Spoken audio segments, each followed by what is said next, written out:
IMF आके हमें नहीं कहती मेरा कर्जा लो, ठीक।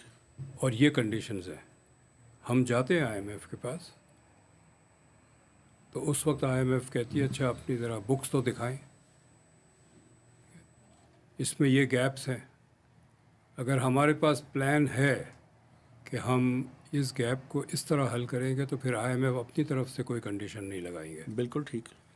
हम बगैर होमवर्क किए जाते हैं और कहते हैं जी पैसे दे दो, बस आप जो कहेंगे कर देंगे।